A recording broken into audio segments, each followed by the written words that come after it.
నమస్తే, మీ పేరు? నా పేరు సాంబయ్య, ఆల సాంబయ్య. ఏం చేస్తుంటారు బాబు?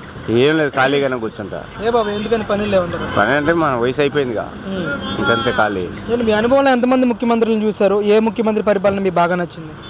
నా అనుభవంలో చూసినంతవరకు ముఖ్యమంత్రులు ఎవరినన్నా కానీ ఇంత దారుణంగా చేసిన వాడు లేడు. అదొకటే, అది సంగతి. ఏం బాబు, మరి ఇన్ని సంక్షేమ కార్యక్రమాలు ఇస్తున్నామని అంటా ఉన్నారు. బడుగు బలహీన వర్గాలకి 2.5 లక్షల కోట్ల రూపాయలు అకౌంట్లోకి వేసామని చెప్తా ఉన్నారు. ఇప్పుడు పనికి పంపిస్తే సాయంత్రానికి డబ్బులు తెస్తుంది. 100 రూపాయలు కాసి ఇచ్చి పంపిస్తే బేవర్స్ తిరుగుతుంది. ఇది ఫస్ట్. అది నేర్పట్ల డబ్బులు ఇచ్చి చెడిపోయింటారు అని చెబుతున్నాడు. ఆ రకంగా ఉంది పరిపాలన విధానం. ఏంటి బాబు, మీ మంగళగిరి నియోజకవర్గంలో ఎలా ఉండబోతుందంటారు పోటీ?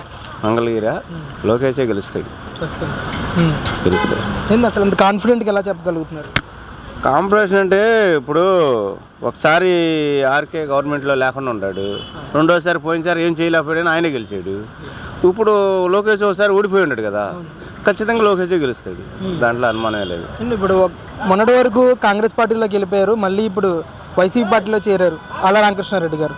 ఎలా ఉండబోతుంది అంటారు? గంజి చిరంజీవి గారు ఆళ్ళ రామకృష్ణారెడ్డికి కలిస్తే పోటీ. ఇప్పుడు ఆళ్ళ రామకృష్ణ గారు ఎటు చేరినా ఎక్కడుంటాయి అక్కడే ఉంటాయి. ఆయనకు ఇటు వెళ్తే వచ్చేవాళ్ళు లేరు, అటు వెళ్తే వెళ్ళేవాళ్ళు లేరు. జనం ఎన్నాళ్ళకి మళ్ళీ లేదు, అదేదో డబ్బులు ఇచ్చి పాడు చేయటమే కానీ వాళ్ళని. ఇంతవరకు రోజులు వేరు, ఇప్పుడు రోజులు వేరు. ఇప్పుడు ఓటు ఎవరికి వేయాలనేది నిర్ణయం చేసుకొని ఉంటున్నారు ముందుగానే.